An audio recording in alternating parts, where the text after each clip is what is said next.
Assalamualaikum warahmatullahi wabarakatuh. Alhamdulillahirabbil alamin.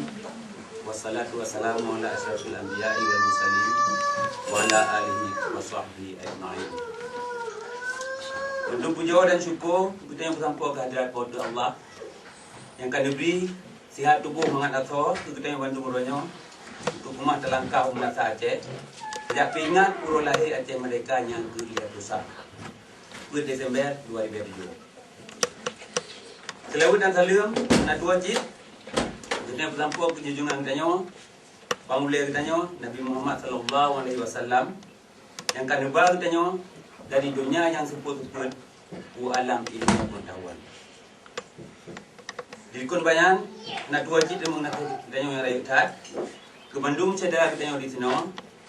Lebih-lebih lau cedera-cedera yang dekat dari Helfos, berburu di shopping yang kagum sesuah payah. Getiak Bandung buah-buah lain kerja ikut serta buat acara yang mulianya. Hadirin dan hadirat yang bertuan pemulia. Uronyo kita tamu sapat, tamu duduk di sini. Tapi ingat sahabat urang yang manata dalam hidup kita sebagai bangsa Aceh. Lepluh satron yang kau ikut, urang pun depan-depan kultur Jepun. Yang mulia dan kuasa Muhammad dikira kerana punya tahu buat dunia bahawa getanya kata sambung sejarah tu. Kata pudang kelahi negara tu. Kata kuputuh hubungan Bandung dengan Republik Indonesia. Kebut sucinya, getanya kali tang sumpah di Allah akan tabri tenaga, harta, darah dan jawang tu untuk tertebur kelahi kemerdekaan Aceh yang kaji rampak oleh musuh Indonesia penjajah. Mbak Uro yang mulianya, kita yang hendak dua cik tapi ingat dan tak pemulia generasi kita yang pahlawan-pahlawan Aceh yang karubah mengguli sebagai syuhada bagi putera negara Aceh dan kepuselamat pusaka sejarah yang datu. Kurban-kurban yang kadona nunyan beri, darah yang kadona nyado hana kita yang pusia-sia. Dan buat rohnya akan dia sambung tanpa menang atau tanpa syahid tu cik lagi rohnya. Mbak Uro yang mulianya, kita tak puit salam ke Bandung arwah-arwah yang kalau lebih awal ni pelikuk kita datang melaka apa Allah.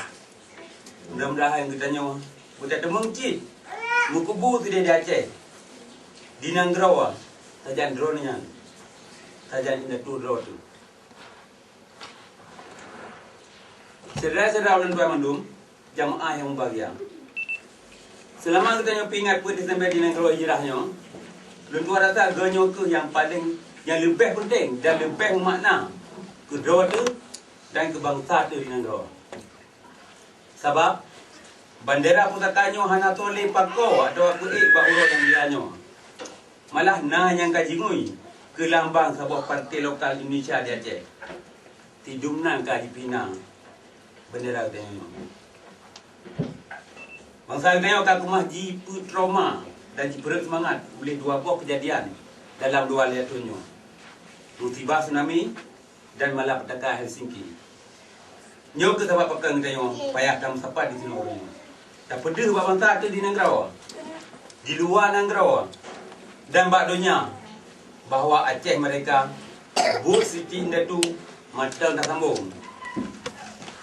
Bandera pusaka matang memprek-prek di Stockholm di bago benteng kedua Aceh Merdeka. Sejak jitikan janji damai antaragam dengan RI di Helsinki 15 Agustus 2005, pihak penjajah Indonesia akan masih dipesamai bangsa kita supaya keputu wodro ke pementang yang menghubung dengan Aceh Merdeka. Termasuk tam baik bendera bak Eropah Desember. Tetapi dalam perjanjian yang hana tersebut di sini hanya bendera. Rakan-rakan yang dilihat sahabat-sahabat dalam perjuangan negara khusus yang uleh-uleh kaki masih alat Bandung. Kaji kejar gaki RI untuk jiwa jaga kepentingan di bumi Aceh. Jino si Aceh Gedrawa yang tahu negara baik bendera. Bapa Desember. Kan Indonesia api. Urangnya Bandung kekuatan ekonomi Aceh Gerpi dari dana pusat atau dari bantuan dari luar negara. Yang jimat dari BAL. Hana dipelih buat bangsa Aceh membaca pi. Sehingga bangsa tengok kaji pegat ke ujak ke madai. Dan menyempur lepeng BO. Payah tajak kemah-kemah ji ke dia Jawa kata. Baru GBT sen 2 sen. Sehingga ekonomi bangsa tengok kam gantung berkasih sayang awak Jakarta. Awaknya yang penting padung jika negeri ke tengok. Tapi yang ada dua tu. Yang sebab walaupun dalam MOU kaji menjanji diberi set government atau pemerintah dua ke Aceh. Tetapi hak bagi kaji Bandung kekuasaan politik, ekonomi dan keamanan hana dipelih membaca pi ba urang dan. Hadirin yang tuan-tuan mulia. Mungkin sebagian yang kamu temu baca senang di negara. Dianggap pun yang tengah pegak urangnya melawan arus. Perkara damai. Gala tuduhan-tuduhan lain yang dialamat ke danyo yang naga. Tetapi perlu dah kun bak timannya jino. Bahawa getanya urang Aceh mereka orangnya siripe ke tatim pilih lawan arus. Bak tak pedang but yang benar dan mulia. Daripada tak setat gop je kelamit dan dipina lo. Menanti ketanya sampai tatim rela dituduh urang perkara damai. Damai yang dimaksudnya nak ke buat temipai ya. Buat